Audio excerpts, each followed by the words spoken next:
भूर्भुवः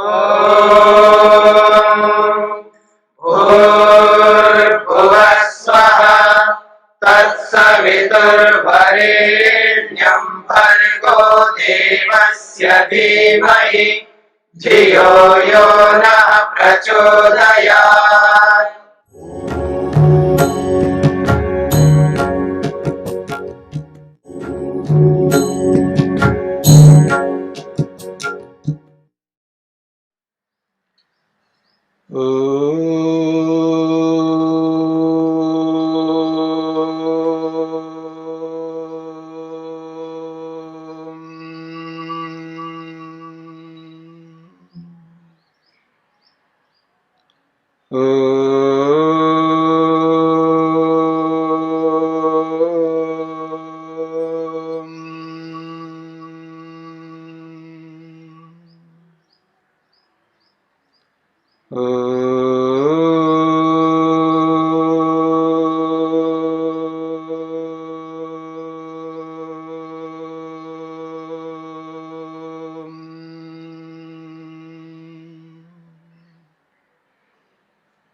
प्राणायाम मनुष्य जीवन में अत्यंत मूल्यवान क्रिया है।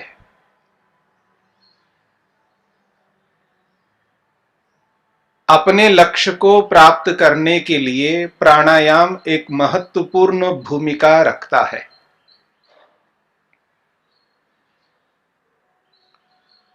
चाहे वो गंभीर योगाभ्यासी योगी क्यों ना हो, चाहे वो बस अभी योगाभ्यास प्रारंभ कर रहा है, नवीन योगाभ्यासी के लिए क्यों ना हो,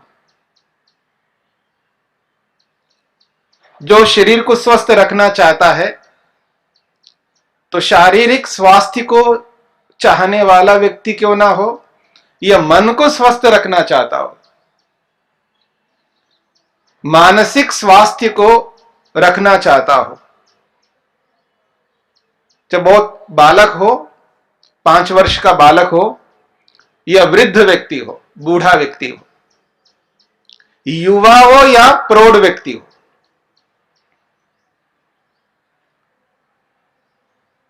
चाहे वो बुद्धिजीवी साइंटिस्ट भी क्यों ना हो, या वो श्रमजीवी एक मजदूर व्यक्ति क्यों ना हो, या वो स्त्री हो या पुरुष हो, कोई भी हो व्यक्ति जिसको मनुष्य हम कहते हैं, किसी भी अवस्था वाला मनुष्य जो समझ रखता है, इस क्रिया को करने में सक्षम है, ऐसा किसी भी मनुष्य के लिए अत्यंत मूल्यवान क्रिया है एक प्राणायाम।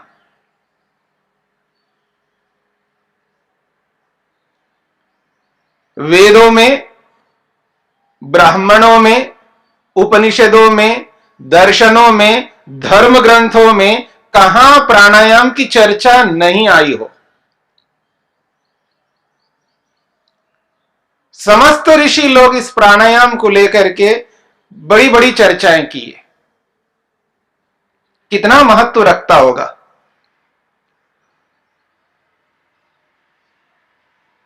आदिकाल ब्रह्मा से लेके महर्षि दयानंद सरस्वती पर्यंत न जाने कितने ऋषि हुए होंगे,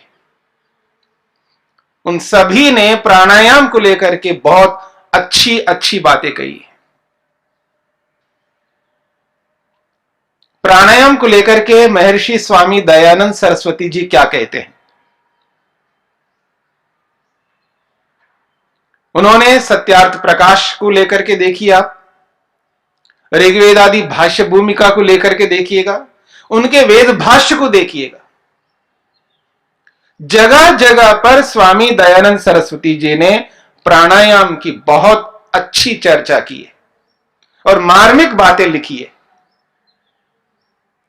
कुछ बातें मैं आपके सामने रखता हूं, स्वामी जी ने क्या लिखा है। वेद भाष्य के अंतर्गत यजुर्वेद में स्वामी जी प्राणायाम की चर्चा करते हुए एक बात कही है, जैसे धार्मिक न्यायाधीश प्रजा की रक्षा करता है, जैसे धार्मिक न्यायाधीश प्रजा की रक्षा करता है, वैसे ही प्राणायाम आदि से अच्छे प्रकार सिद्ध किए हुए प्राण योगी की रक्षा करता है। ये जो प्राण है, जो श्वास प्रश्वास के माध्यम से हम ले रहे हैं, ये प्राण योगी की रक्षा करता है, मृत्यु को जिताता है, मृत्युंजय बनाता है। बहुत महत्व रखता है प्राण। जैसे एक धार्मिक राजा प्रजा की रक्षा करता है, ठीक उसी प्रकार प्राण योगी की रक्षा करता है, योगी को मृत्यु से बचाता है, मृत्युंजय बनाता है। बहुत महत्व रखता है प्राण। और एक स्थान पर स्वामी जी लिखते हैं, प्राणायाम आदि साधनों से पाप अर्थात किल्बिष का निवारण करके सुख को स्वयं प्राप्त करें। प्राणायाम करके किल्बिष, किल्बिष कहते हैं पाप को। बिना प्राणायाम के व्यक्ति पाप को समाप्त नहीं कर सकता है। याद रखना, जब व्यक्ति प्राणों को अपने वश में रखता है, प्राणों को वश में रखते ही मन नियंत्रित हो जाता है, मन रुक जाता है, मन शांत हो जाता है, मन अपने स्वाभाविक स्थिति में आ जाता है। मन का जो स्वभाव है वो शांत रहना है, याद रखना। मन का स्वभाव चंचल नहीं है, चंचलता नहीं है। मन का स्वभाव शांत रहना है, वो अपने निज स्वरूप में आ जाता है। और जैसे ही मन निज स्वरूप में आ जाता है, इसका अर्थ है सात्विक अवस्था में विद्यमान रहता है। और सात्विक अवस्था में मन एकाग्र होता है, और उस एकाग्रता में जो वस्तु जैसी है ना, उस वस्तु को वैसा ही अनुभव करने लगता है। उसका विवेक काम करता है। और जहां विवेक काम होता हो, जहां विवेक कार्य करता हो, वहां पाप नहीं रह सकता। व्यक्ति पाप इसलिए अपने साथ जोड़ के रखता है पाप को, क्योंकि वहां विवेक नहीं होता है। और वो पाप इसलिए जीवन में रहता है क्योंकि वहां सात्विकता की कमी रहती है। मन अपने निज स्वरूप में नहीं रहता, वो राजसिक स्वरूप में रहता है। सात्विक स्वरूप में ना रह करके वो तामसिक स्वरूप में रहता है। मन जब सात्विक अवस्था में ना हो करके राजसिक या तामसिक अवस्था में रहता है, तब दुनिया भर के पाप होते हैं। उसको मनुष्य मनुष्य नहीं दिखाई देता, वो शत्रु दिखाई देता है। ऐसा लगता है इसने कोई दोष किया है, मानो इसी ने दोष किया है। दुनिया में और कोई नहीं कर सकता ऐसा दोष, या मैं ऐसा नहीं कर सकता, इसी ने किया है। तो उसको मनुष्य मनुष्य के रूप में नहीं दिखाई देता है, उसको शत्रु के रूप में दिखाई देता है, क्योंकि मन सात्विक नहीं है। इसलिए स्वामी जी लिखते हैं, किल्बिष का निवारण करता है, वो पाप को समाप्त करता है। कौन? जो प्राणायाम करता है। और देखिए स्वामी जी क्या लिखते हैं,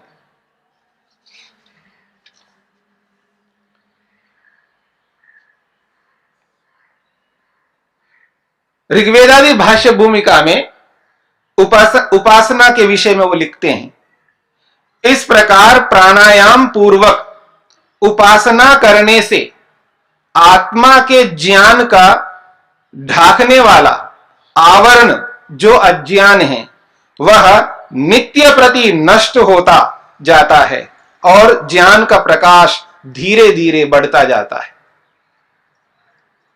जो व्यक्ति प्राणायाम कर रहा है, और प्राणायाम जो है वो जो आवरण है, अज्ञान रूपी आवरण को वो हटाने लगता है। इसलिए स्वामी जी ने इस बात को विशेष रूप से जोर दिया है। और योग ने तो स्पष्ट कह ही दिया है। प्राणायाम का क्या फल है? ततः क्षीयते प्रकाशावरणम, प्रकाश का जो आवरण है उसको वो हटाता है प्राणायाम। स्वामी जी ने और बहुत सारी बातें लिखी है। सत्यार्थ प्रकाश में भी प्राणायाम को लेकर के वो लिखते हैं, जब मनुष्य प्राणायाम करता है तब प्रतिक्षण उत्तरोत्तर काल में अशुद्धि का नाश और ज्ञान का प्रकाश होता जाता है। जब तक मुक्ति ना हो तब तक उसके आत्मा का ज्ञान बराबर बढ़ता जाता है। प्राणायाम करता जाता है व्यक्ति और उसकी जो अशुद्धि है वो हटती जाती है, और जब तक मुक्ति नहीं होती है तब तक उसका ज्ञान उत्तरोत्तर बढ़ता ही जाता है। क्योंकि वो जब प्राणायाम करता है प्रातःकाल सायंकाल, प्राणों को अपने वश में कर लेता है, मन को नियंत्रित कर लेता है, मन को अपने अनुकूल चलाने लगता है। मन के अनुकूल नहीं चलता, मन को अपने अनुकूल चलाता है। जैसे मदारी होता है ना, मदारी जैसे बंदर को मदारी नचाता है, जैसा मदारी कहता वैसा ही बंदर नाचता है। दुनिया में चंचलता को बताने के लिए यदि कोई उदाहरण दिया जाता है, उसको यही दिया जाता है ना, ये तो बंदर है, मानो ये तो बंदर ही है, यानी चंचलता का द्योतक है, उदाहरण है बंदर।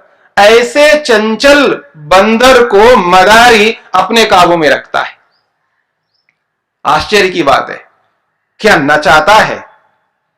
और आजकल बंदर तो पता नहीं क्या क्या कर लेते हैं। सेना का काम कर सकते हैं, पता नहीं और क्या क्या करते हैं बंदर। उनको किस तरह प्रशिक्षित किया जाता है। हम तो आदमी हैं, मन तो जड़ वस्तु है। एक चेतन को नचाना बहुत सरल हो गया आज।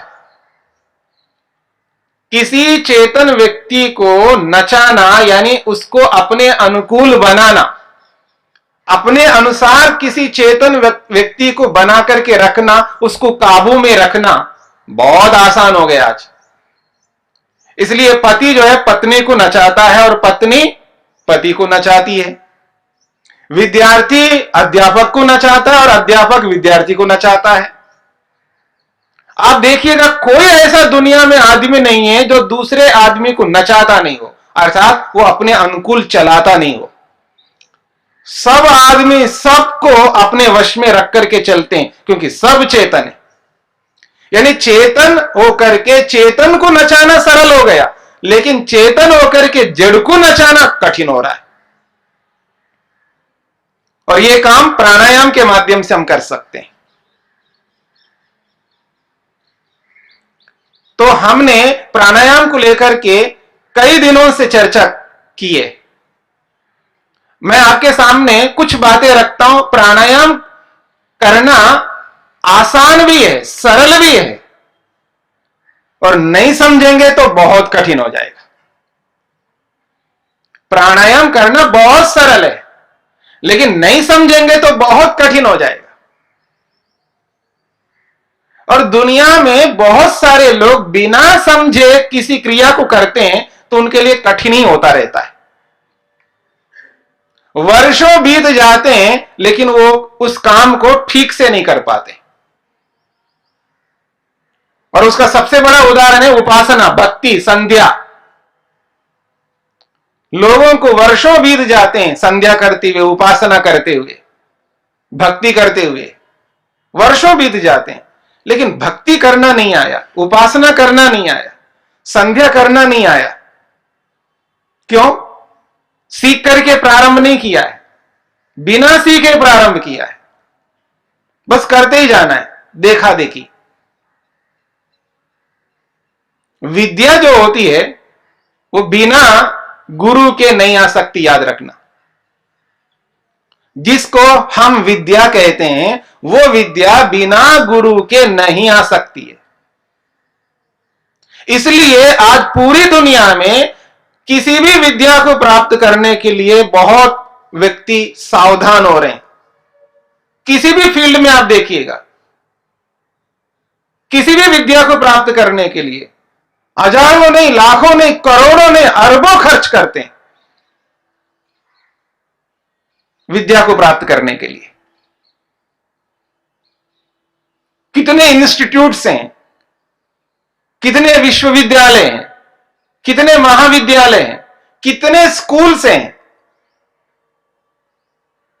और उनके अतिरिक्त तो न जाने कितने ट्यूटर होंगे, इसकी कोई सीमा नहीं है।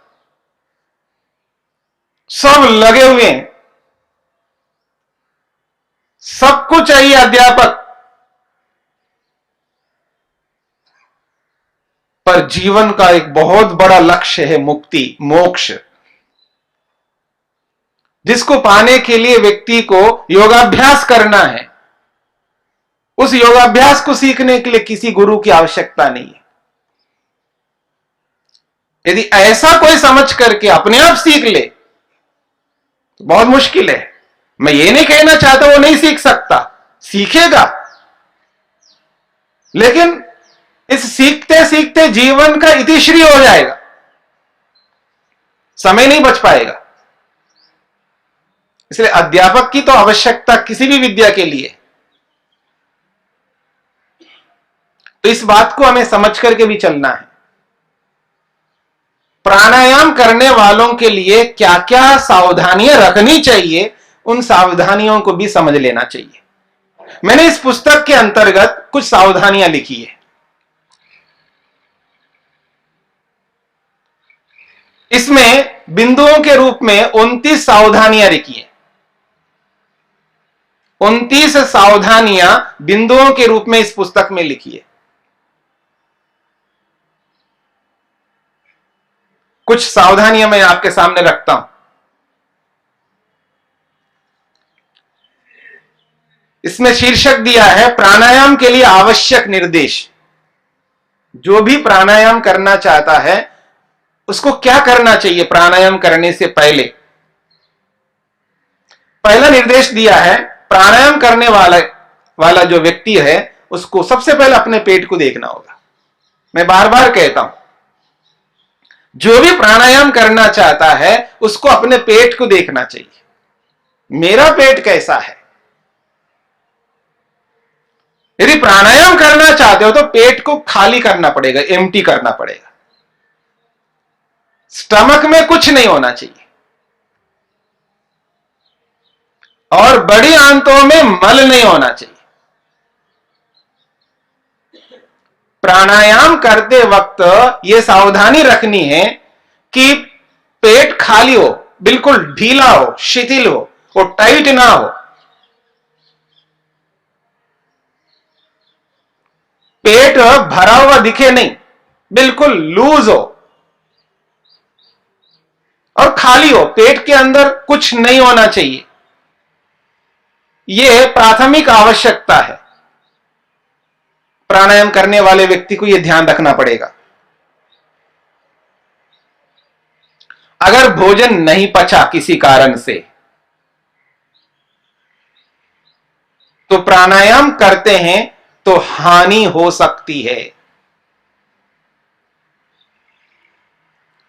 यानी हमने ये ध्यान नहीं रखा है खाते समय कितना खाना चाहिए, जिससे प्राणायाम का जब समय आ जाए तब पेट खाली हो जाए, स्टमक खाली हो जाए। ये हमने ध्यान नहीं रखा तो पचा नहीं है, तो समझ लेना प्राणायाम नहीं कर पाएंगे। यदि करते हैं तो प्राणायाम प्राणायाम के रूप में नहीं होगा, या तो खाना पूर्ति के रूप में होगा, अथवा उसको करते हैं तो कुछ ना कुछ शरीर में प्रभाव पड़ेगा। यह देखना पड़ता है शरीर के ऊपर प्रभाव क्या पड़ रहा है। यद्यपि प्राणायाम हम प्रातःकाल करते हैं, बहुत उपयुक्त काल होता है, अनुकूल समय होता है। प्राणायाम करने का जो समय होता है वो प्रातःकाल का समय बहुत उपयुक्त होता है, अच्छा होता है। लेकिन हां, सायंकाल भी प्राणायाम कर सकते हैं। सायंकाल भी प्राणायाम करना हो तो उसके लिए फिर उसको उसी तरह रखना पड़ेगा, उसकी दिनचर्या उस प्राणायाम को ध्यान में रख करके करनी पड़ेगी।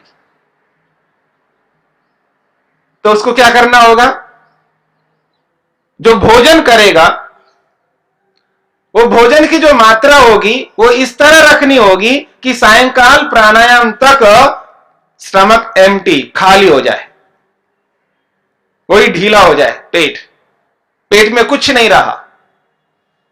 और एक बात, बड़ी आंतों में मल नहीं होना चाहिए सायंकाल भी। इसलिए आयुर्वेद का एक नियम है,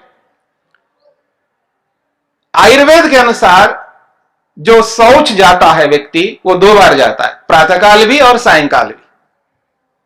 और सायंकाल इसलिए जाना होता है ताकि प्राणायाम कर सके, यानी दोनों समय शौच जाने का विधान है आयुर्वेद के हिसाब से। और जो भोजन करेगा दोपहर का भोजन, उस भोजन और प्राणायाम के बीच में कम से कम 4 से 5 घंटे का अंतर होना चाहिए। कम से कम 4 से 5 घंटे का अंतर होना चाहिए ताकि वो अच्छी प्रकार से पच जाए और वो नीचे उतर जाए, छोटी आंतों में चला जाए वो भोजन पच करके, और पेट खाली हो जाए। और दूसरी ओर वो बड़ी आंतों में मल बिल्कुल नहीं होना चाहिए। यह ध्यान रखना पड़ता है प्राणायाम के लिए। अगली बात, जब प्राणायाम व्यक्ति करता है तो शरीर में स्फूर्ति होनी चाहिए, शरीर के अंदर एक उमंग होना चाहिए, शरीर अच्छा लगना चाहिए, अर्थात स्नान कर लेना चाहिए। स्नान करके अगर करता है व्यक्ति तो शरीर में वो उमंग, वो स्फूर्ति, वो ताजगी रहती है। इसलिए प्राणायाम अगर करता है व्यक्ति तो उसके लिए स्नान कर ले तो बहुत अनुकूल रहेगा। विशेषकर प्रारंभिक योगाभ्यासी के लिए तो बहुत उपयोगी है स्नान करके वो प्राणायाम करे।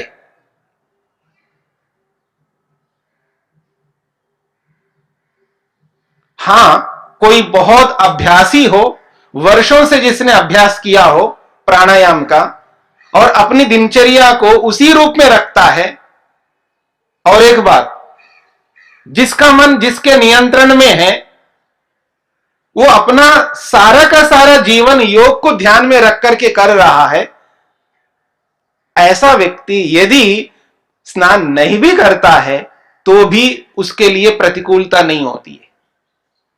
लेकिन विशेषकर जो प्रारंभिक व्यक्ति है उस व्यक्ति को बहुत सहयोग मिलता है। यदि वो स्नान करके करता है तो शरीर में स्फूर्ति होती है, शरीर में एक उमंग होता है, एक ताजगी रहती है और व्यक्ति अनुकूलता से प्राणायाम को करने में सक्षम हो जाता है।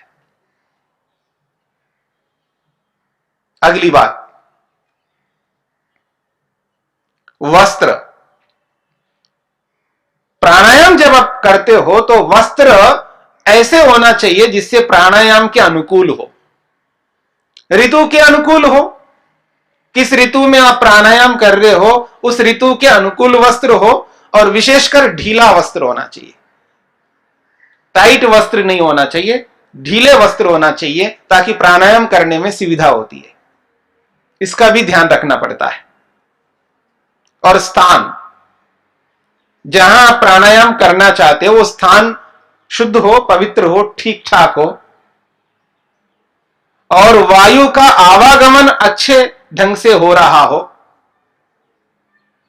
सामने से वायु आ रही है तो पीछे से वायु निकल रही है, या इधर से आ रही है तो इधर से निकल रही है, वायु का आवागमन होना चाहिए। एक बात, जिधर से वायु आ रही है उधर ही मुख करके बैठना चाहिए। मान लीजिए मेरे सामने से वायु आ रही है तो मैं अपने मुख को उसी ओर रखूं जिधर से वायु आ रही है और मेरे पीछे से निकल जाए, इस तरह बैठना चाहिए, जिससे प्राणायाम का बहुत विशेष लाभ मिलेगा। अगली बात, प्राणायाम करने वाले व्यक्ति को अपनी अवस्था को ध्यान रखना पड़ता है।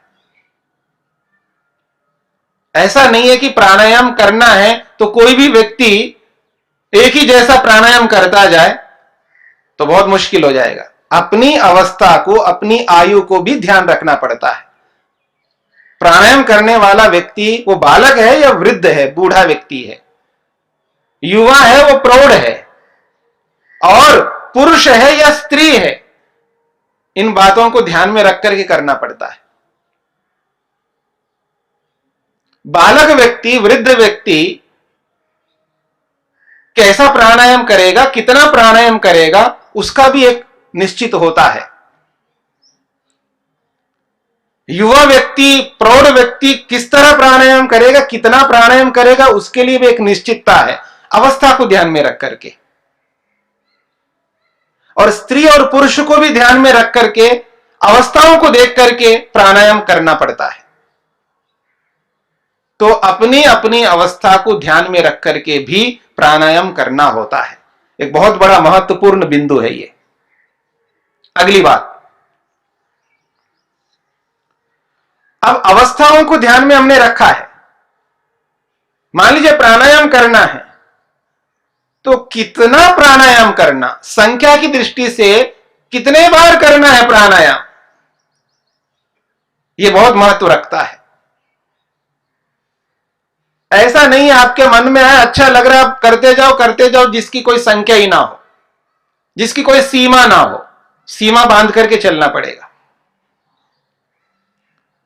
और हमने विचार किया था प्राणायाम के प्रसंग में, महर्षि मनु महाराज ने कम से कम 3 प्राणायाम करने की बात कही है। और इसी बात को ध्यान में रखते हुए महर्षि स्वामी दयानंद सरस्वती जी ने कम से कम 3 और अधिक से अधिक 21 प्राणायाम कहा है। अब ये 3 से प्रारंभ करके 21 तक जो प्राणायाम है, इन प्राणायामों को वृद्ध और बालक कितना करें, प्रौढ़ व्यक्ति कितना करे, युवा व्यक्ति कितना करे, स्त्री और पुरुष कैसा इसका विभाजन करके कितनी मात्रा में करे, इन सब बातों को भी समझना होगा। और भी बहुत सारी बातें मैंने आपके सामने केवल 10 बिंदु रखी है, और बहुत सारी बिंदु हैं जो आवश्यक निर्देश व्यक्ति को होना चाहिए, जिससे हम प्राणायाम ढंग से कर सके। हमारा उद्देश्य यह है कि प्राणायाम करके, प्राणों को अपने वश में करके, मन को एकाग्र करते हुए ईश्वर में लगाना, यही हमारा उद्देश्य है। और ईश्वर में लगा करके ध्यान को ध्यान के रूप में कर सके, और एक दिन ऐसा लाना है जीवन में जिससे समाधि लग सके।